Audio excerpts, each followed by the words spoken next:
definitely a day of work for them. So again, thank you guys for helping the crew in any way possible throughout the trip. It really goes above and beyond.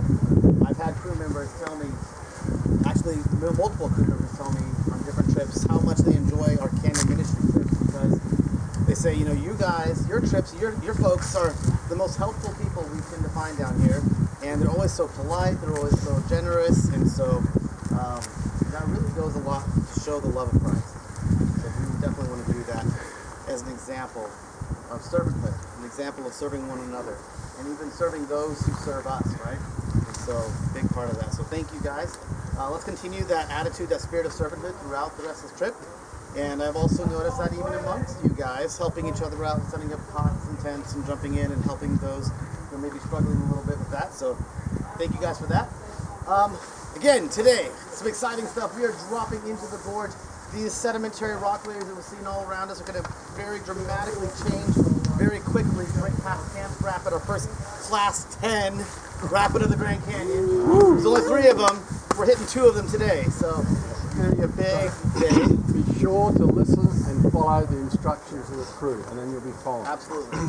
Listen and obey. Very important part of that is when they say 2 opposing handholds. You know, hand in front of something, hand in back. Sometimes, you know, everyone expects the wave to hit them this way, they expect to be, you know, knocked back. There are a couple waves, or a couple, you know, sections of the raft that hits in the front of the wave, you could lurch forward. And that's usually when a lot of people tend to kind of fall down into the gutter or even fall off the boat. So be ready for movement either way, both forward and back. And that will help prepare you guys for anything to come. Everyone finished on the groover? I better hurry up because the guys will...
See the cliff? The hard rock on the cliff is the Shinnemoo quartzite, which is a hard sandstone, very silica cemented sandstone. Then you've got the slope of red-brown Hakatai shale. Then you've got that small cliff, that's the Bass limestone. Then you've got the sill, the diabase sill black rock. That was the salt that was injected sideways. You can also see where it fell through the Hakatai shale here. When the basalt cuts across the strata, it's called a dike. A dike. The sill is between layers of the Bass limestone. And underneath the sill there's a small band of conglomerate. That's the Hautauda conglomerate member of the Bass limestone. Now you can see the white band on the top of the sill. See that white band?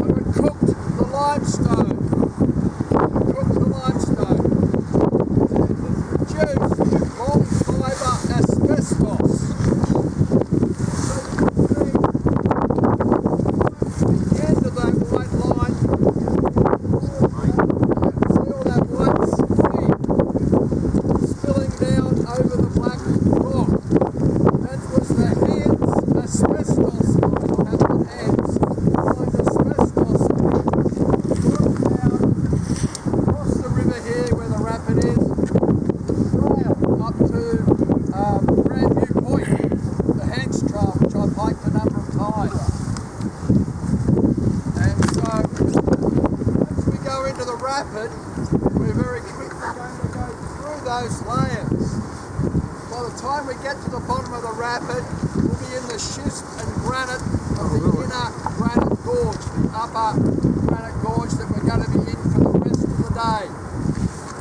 So this is where the walls get narrow, the river fills the whole gorge, and we quickly lose all these layers. What we can see is the peat sandstone, except in one or two places when you look up side canyons and you can see the rim. And when we get to the beach, we're going to be below the South Rim Overlook, the named South Rim Overlook. And we'll be able to point those out to you when we go past. Do we see any gneiss?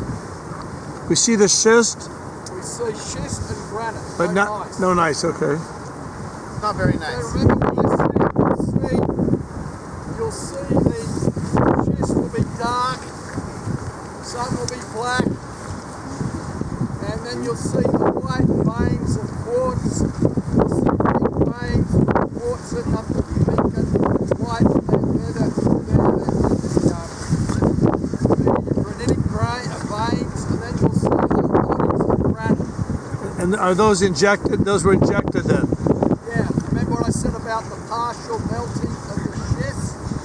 The quartz and the feldspar melted, and the schist, the residual vein, and the molten feldspar and quartz was squeezed down into fractions, just those veins. And we call those dikes. Some of them do all this sort of thing.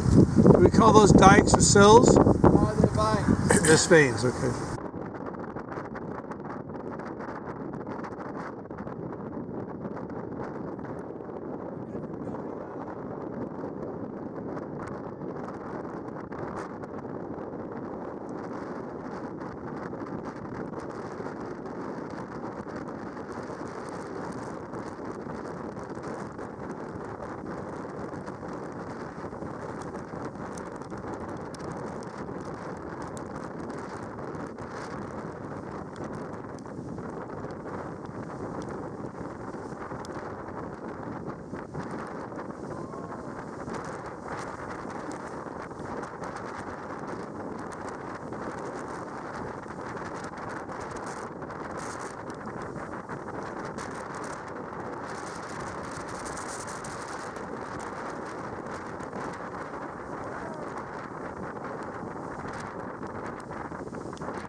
Bright Angel Bridge. This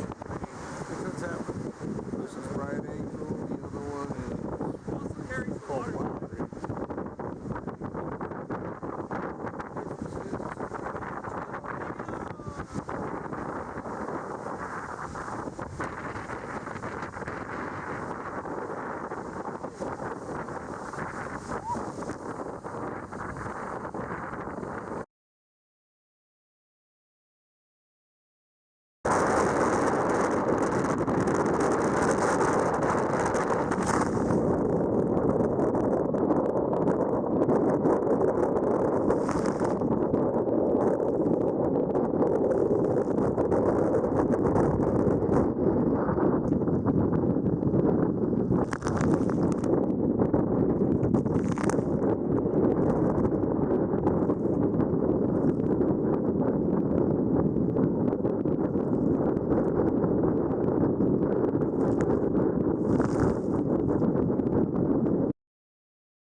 This is Crystal Rapid, the most challenging rapid in Grand Canyon we're getting ready to do, and with the most deaths. So here we go. We're going to defy death here. John, I love you. It's been nice knowing you. Nice knowing you. See you on the other side. Well, yeah, see you on the other side. Ow, ow! Here we go! Take it on, nice and tight.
So along that, it says, if I understand correctly, I may have heard this at the Creation Museum, I don't know where I picked it up, but there weren't any mountains pre-flood? It's not, well, the text says all the high hills under the whole heaven and the mountains were covered. So there are those designations in the Hebrew that, you know, in Australia what we call a mountain, in the US you'd call a foothill. Right. Okay, so it's not clear how high the mountains were before the flood. Okay. But as I said the other night, Eden was at an elevation because the water flowed out of Eden in the rivers. And also Adam and Eve were naked, so if it was too high, they would have been too cold. So it had to be I saw a paper, a creationist did a paper and looked at, you know, vapor saturation and airflow, etc., diurnal flow, and the estimate was about 2,000 feet above sea level, which today would be only a foothill. So, so they might not have been the same mountains of the same elevation that we have today, for sure. Otherwise, you then got to turn around and say that the waters had to rise that high to cover those mountains. Yeah. Right. So they didn't have to rise that high because the largest mountains that we have today were created post-flood. Correct. With shifting and rising. And yes. And we'll talk more about that tomorrow night. There's a number of factors. Can I ask a question about when God had Noah and his family get into the ark? What kind of, were any geological things going on during that 40 days of, I guess there was not only rain, but there was... There were 7 days. There were 7 days when they went on the ark before the door was closed. And the day the door closed was the day that the fountains of the great deep broke open and the 40 days and 40 nights of rain started. So those fountains, that's a geological Correct, event. and we'll talk more about that tomorrow night. But that was marked the beginning of the flood, and God had already shut the door, shut them in. There were the 7 days prior to the flood that Noah was loading the animals and getting ready. God had said to get on board. God brought the animals to Noah. He didn't have to go and round them up. Right. And that makes a lot of sense too, because if you think about the biology, when God made the creatures to reproduce after their kind, there would have been, in the 1650 years before the flood, you know, genetic breeding and everything, natural breeding, where you'd get new varieties in each kind. So the Bible talks about not one tree of life, but an orchard of trees. Each tree in the orchard was a kind. So in the pre-flood world, there'd be creatures, you know, different varieties of the same kind would have developed. So when God brought the animals on the ark, he obviously chose the pair to represent each kind that had the best genetic diversity for reproducing in the post-flood world. I think that's very clear that has to be the case. And we had a single continent at that point. We'll talk about that tomorrow night. All the tomorrow questions. Andrew, I have a question.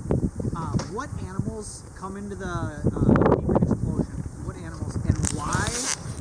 This might not fit, but why are there not like larger vertebrate, invertebrate animals? Well, you've got fish in the Cambrian. You've got trilobites. You've got all the corals, brachiopods, mollusca, selenerates. So you've got all the major invertebrates. You've got the fish. There's no evidence of amphibians or reptiles, but see they're land dwelling.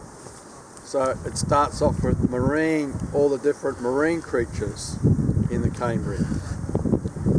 Because the flood begins, the fountain of the great deep, the Hebrew referring to the ocean.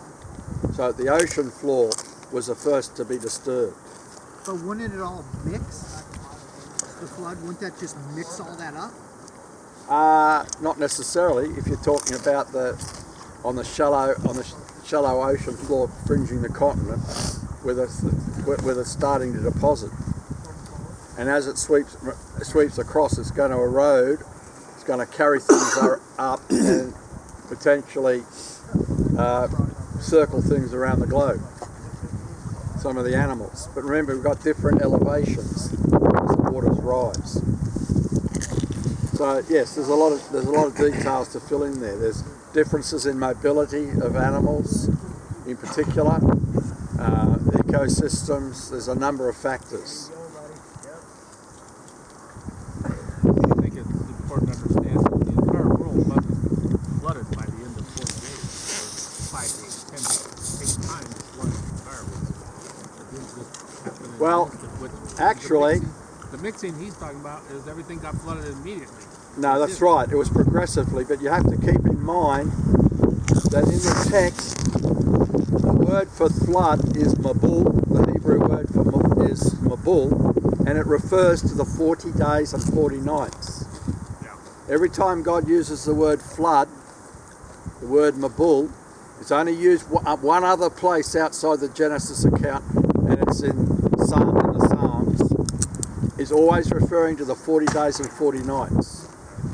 So there are some Hebrew scholars that would suggest that the flood waters rose to their highest point at the end of the 40 days, and were maintained at that height for 150 for the next 110 days. Yeah. But the Hebrew word for flood is mabul, and it refers to the 40 days. And God repeats, he's going to flood the earth for 40 days and 40 nights. And did I hear you say another time that there's a large quantity of water beneath the crust somewhere? Yes, yes. The mantle is made, one of the major minerals in the mantle is olivine, which is it's a green mineral. The gem variety is peridote. So some of you may have heard of peridote. Olivine is iron magnesium silicate. It has the basis of the structure of the silicate minerals is what we call the silicon tetrahedron. It's a silicon atom with 4 oxygen atoms at the pinnacle of a triangular pyramid. And within that triangular pyramid, and it's joined, the pyramids are joined by the magnesium and iron atoms in olivine. And within that structure, they say they've found that water molecules fit. And they've sampled pieces of the mantle that have come up from volcanoes with diamond pipes, and they find water molecules in the olivine. So therefore, and of course what comes out of volcanoes is hot water, a lot of it. And so they've estimated, and every 5 to 8 years there's a paper and it makes it into the popular scientific press. It keeps on recycling. But they've done this checking, and the estimates are anywhere from 10 to 15 times the amount of water in the current oceans is still stored in the mantle. But there's so much heat in the mantle that how does it exist in a liquid state? It's not in a liquid state. It's water molecules that are held within the crystalline lattice. It's trapped. It's not a sorry?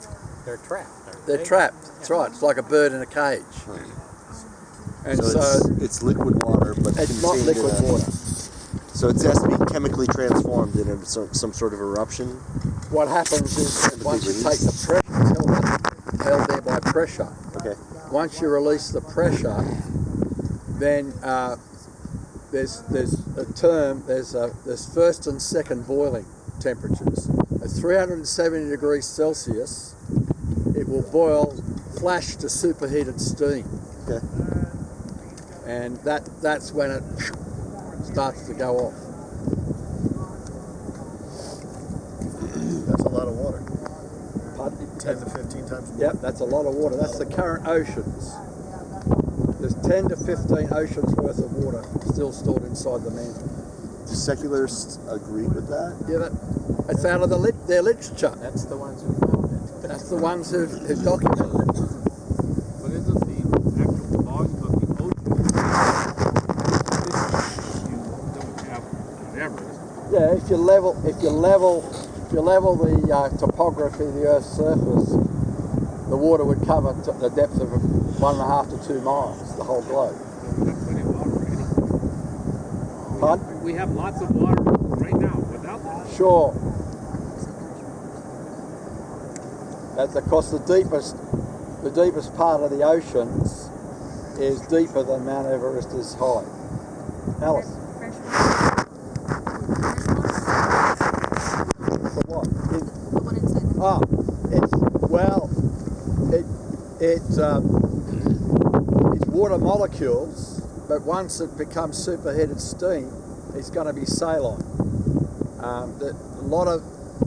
You get trapped in volcanic rocks. In the minerals that crystallize, you get what we call fluid inclusions, and those fluid inclusions are brines, very salty. And that tells you something about things like carbonate, like limestones, the lime, the dolomite, but it also tells you about the salt deposits, where the salt came from.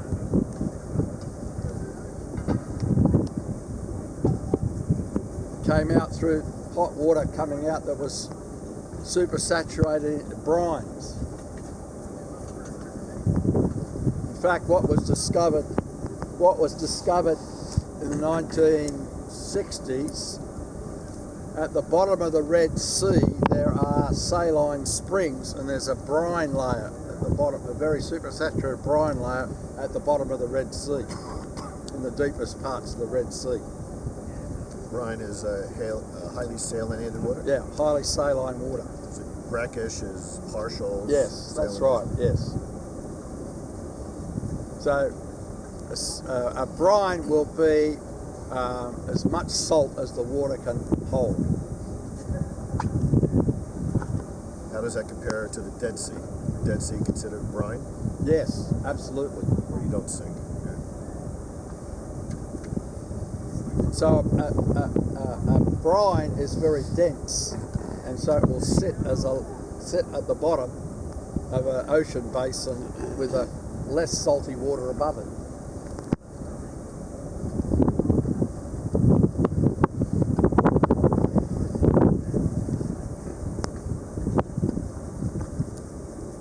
Have our oceans, that is it saltier down deep? There are not all the oceans, no, but we do know that in the major ocean basins there are mountain chains. So, for example, halfway between New York and Europe, you've got a mountain chain, and it comes to the surface in Iceland. Okay, Iceland is just the tip of a mountain chain that runs down the mid-Atlantic. They call it the Mid-Atlantic Ridge, and in the middle section of that, there's a rift valley, and there's hot water springs that have been discovered in a number of these locations, and some of them are very mineral rich, not just lime, but sulfides, and so you can actually find copper, lead, zinc sulfides precipitating around these fountains, these springs on the ocean floor. In fact, on the coast of New Guinea, north of Australia, there's a gold deposit that's associated with a volcanic system, and the hot water is still adding gold, forming new ore. Even as they mine it, it's still forming.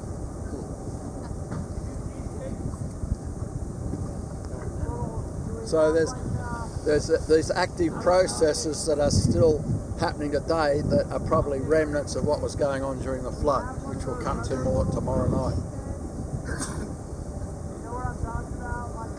Well, if I was in front of my computer, I'd get on ChatGPT and I'd say, act like a young Earth geologist and give me the top 3 points that prove, that the flood was, God's, destruction of the earth due to sin. What would you say if we were talking to somebody who's I'd not say with that us? chat, whatever it is. You're in ChatGPT right now. So. Chat would tell you that there never was a global flood because it's been programmed. Well, by us. We've tried to trick it, and you can ask a question. Yeah, I know. In order to get the answer of what a secularist would say, and therefore maybe the opposite is true. But what would you say are the top 3 to 5 points that we could share with somebody else? Some of the things I covered on the first night of the trip. To begin with, you've got to have fossils. To preserve fossils, you've got to bury them quickly, and particularly when you've got soft tissue preservation, fish with fish in their mouths, fish undigested in the stomach, ichthyosaurs giving birth, fossilized giving birth. Every fossil occupies a certain vertical height. Okay, and if it's going to be a fraction of an inch, grain by grain deposition, then each fossil requires a lot of grain stacked up to bury it. So it can't be slow and gradual because it would get eaten by scavengers or rot. And so the very fossils themselves are the first point. The second point, and the state of preservation. The second point is that we have the marine creatures buried up on the continents. Okay, the ocean waters have to come over the continents. Now they would agree that they came over the continents, but they would say that they came over it backwards and forwards many times. And that's why we look at the evidence that no, there was only one inundation, because there's not millions of years between the layers between inundations. They have the oceans coming backwards and forwards. In the Grand Canyon area, the Kaibab limestone, well, yeah, it's hard to see it here. That's not Kaibab limestone up there. That's Red Wall, and then you're getting up into Supine. But the Kaibab limestone is supposed to be a separate inundation to the Torrewee. And there's supposed to be millions of years in between.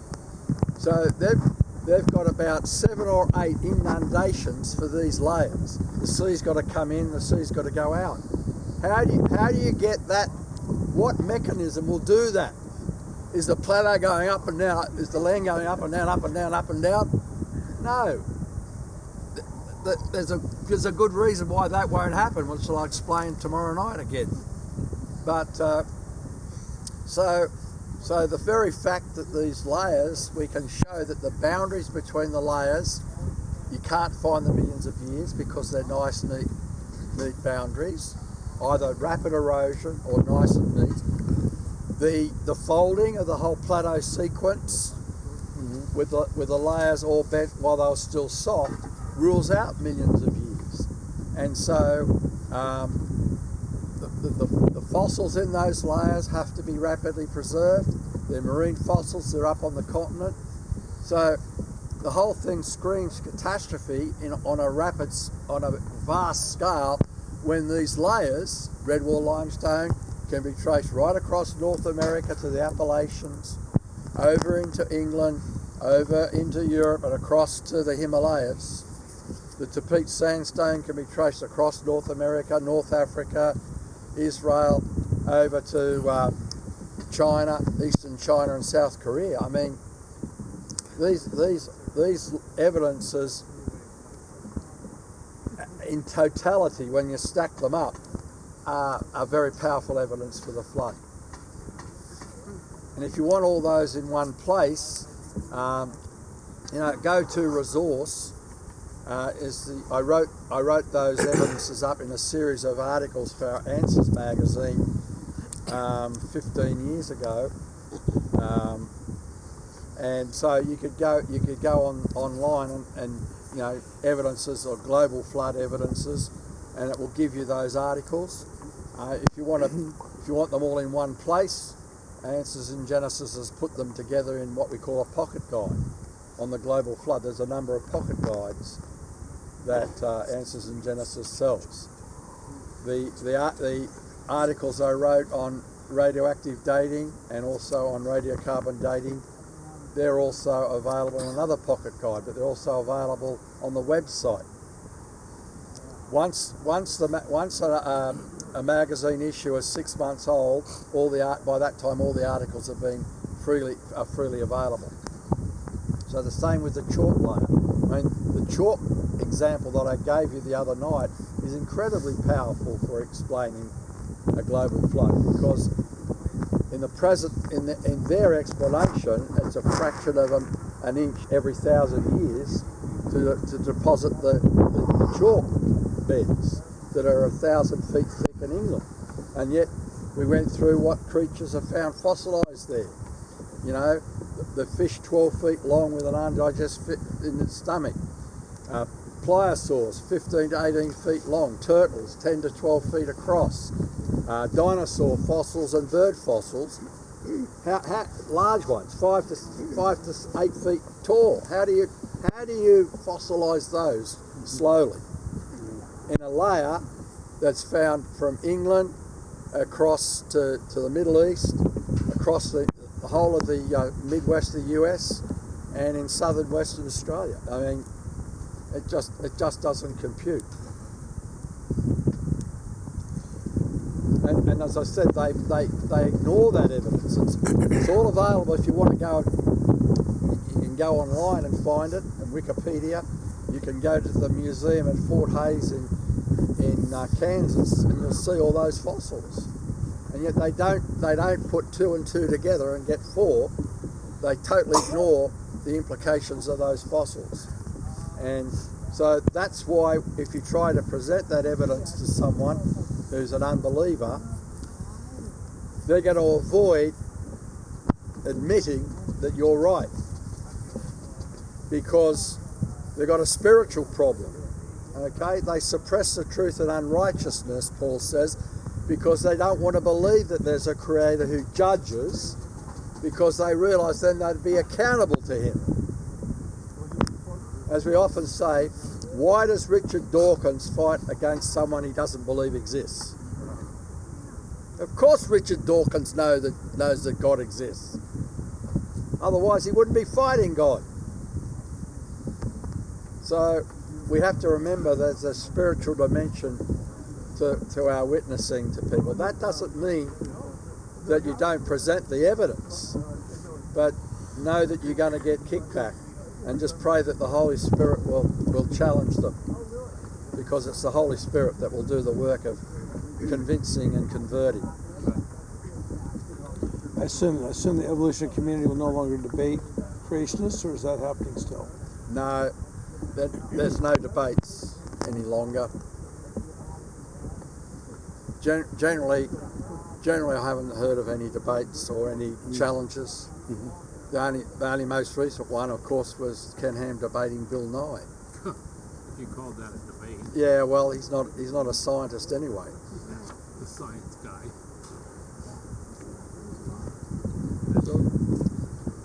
So today we went through the inner gorge. Yep. We noticed that the unconformity line below the Tapedes got pretty high up, and now it's back down low again. So I'm assuming, well, two questions. The first question is, I'm assuming that it's simply because the strata is bent. Well, it's because you've got north-south fault lines. Where we were at Boat Beach, there's a fault line which goes through Phantom Ranch up the Bright Angel Trail, and there's been quite a lot of displacement there. There's a fault line underneath Monument Fold that we saw just back here around the corner. There's a fault line there. On the Butte Fault at Carbon Canyon Fold, the displacement there is something of the order of 2,000 feet. So you've got a series of north-south fault lines, and so different parts of the plateau have been pushed up by different amounts as a consequence of the movements on those fault lines. So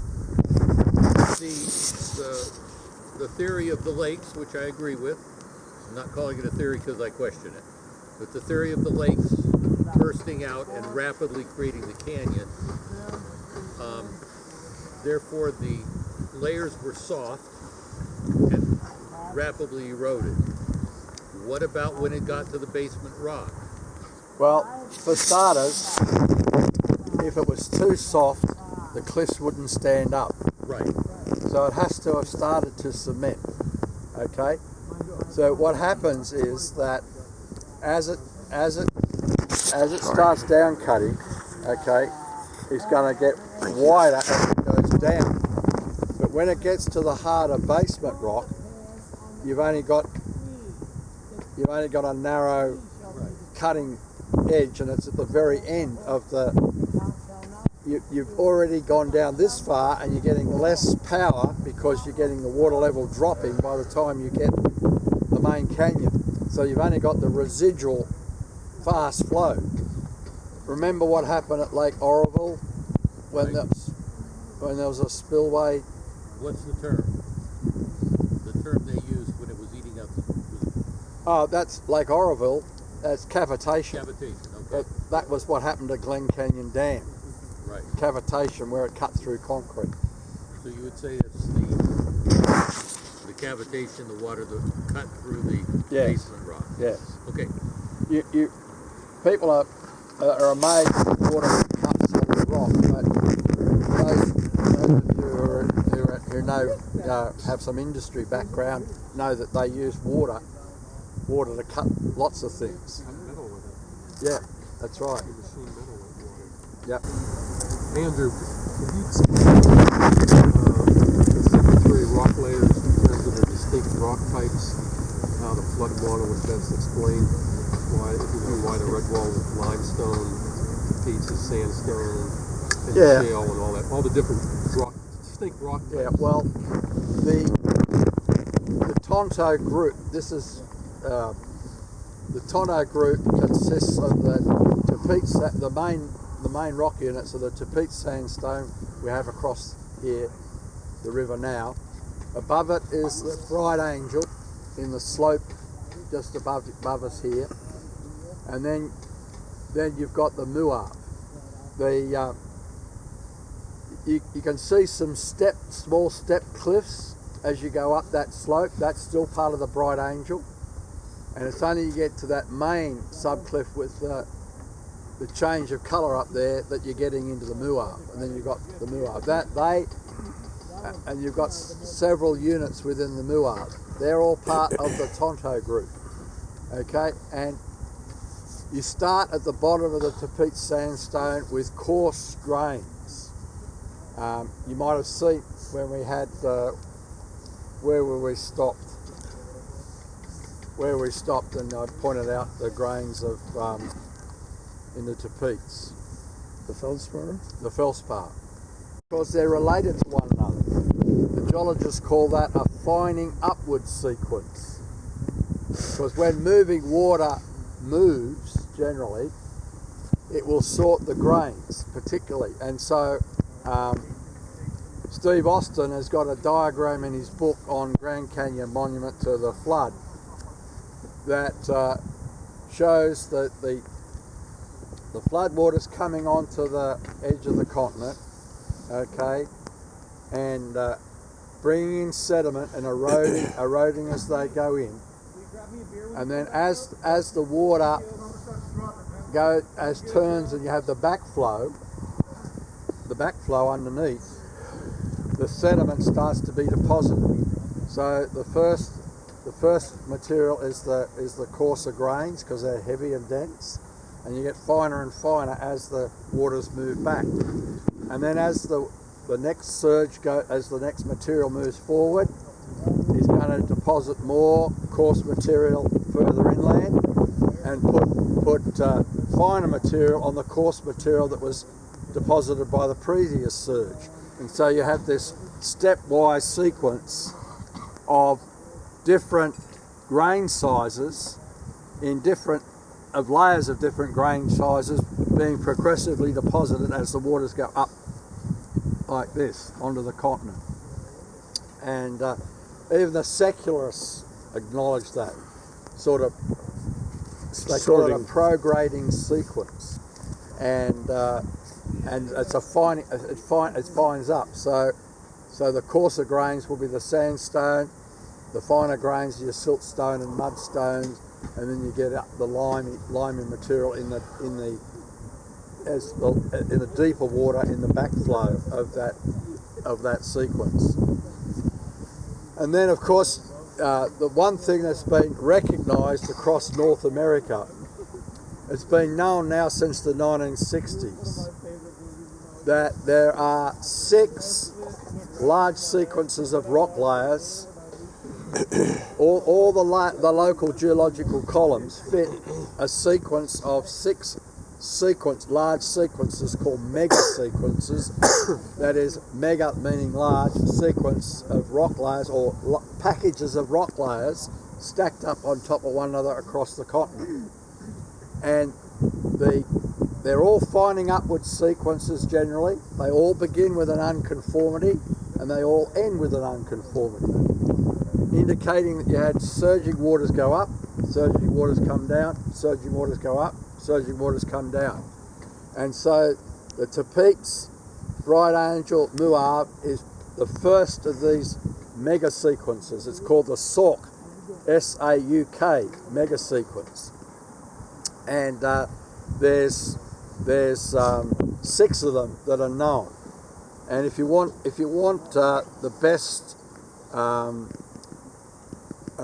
flood geology explanation or expose on that, go to Tim Clary's book, produced by ICR, carved in stone. Tim has looked at, he's collected the sedimentary layers recorded in outcrop and in drill holes, because he was involved in petroleum geology. And so, for example, up in our Cincinnati area, we've got limestones that are younger, that it would be between the Muar and the Red Wall here, okay? You can drill down and you'll go through to Peat Sandstone and the Great Unconformity, 1,000 feet below Cincinnati. It's there. So that sequence is same sequence as there, and then of course then you've got the limestones in Cincinnati is part of the next sequence, mega sequence, and so it goes on. And these are stacked on top of one another right across the continent. So didn't ICR do some experiments with flume experiments? No, haven't. Okay, to do the sorting of the particle sorting like you're talking No, about? they haven't done that. You can University of Indiana has got a flume, a very good flume. In fact, here's the interesting thing. You might be interested to know this, because most people think that to form a mudstone requires still water for the mud particles to slowly settle. Okay, you know, you do the classic experiment where you get sand and silt and mud with water in a glass jar, shake it all up and let it settle. What does it do? It stratifies, and the mud takes the longest to settle because it's in suspension. Well, in 2007, it was just before, a week or two before Christmas, in Science, a group of guys at the University of Indiana where they got what we call a racetrack plume, where it goes around in a circle like this so you can get the speed. They found if the water's flowing fast enough, the mud particles flocculate. In other words, they join together. They're chemically bonded together as floccules the size of sand grains, so they sink straight away. And it was published in the journal Science, and they had a commentary on the paper, and they said 40% of the rock record is mudstones. We're now going to have to totally rethink our understanding of the speed at which mudstones form. The same guys went and did experiments with lime particles, because lime can be mud-sized particles as well. Lime can be also sand-sized particles. So sand, silt and mud are size terms. Lime is a chemical term, not a size term. But anyhow, they took lime muds that would normally form a limestone that they would say takes thousands and thousands of years to accumulate. They did the same experiments and the same thing happened again. It all flocculated and went poof, sank. Oh, Joe. Didn't mean to that's all right. or scare you. Right on. Dinner is ready. Great. You guys, we're having fajitas, so we're warming up the torts on the stove. So see Johnny first, and our vegetables are onions and our green and red bell peppers. I'll serve those out because that's the item that's in the most limited supply. But we do suggest you don't make a wrap bigger than your head. Yeah, and then other than that, we'll call seconds once everyone's through, okay? You guys, dinner's ready. Yeah, thanks a lot. Yeah.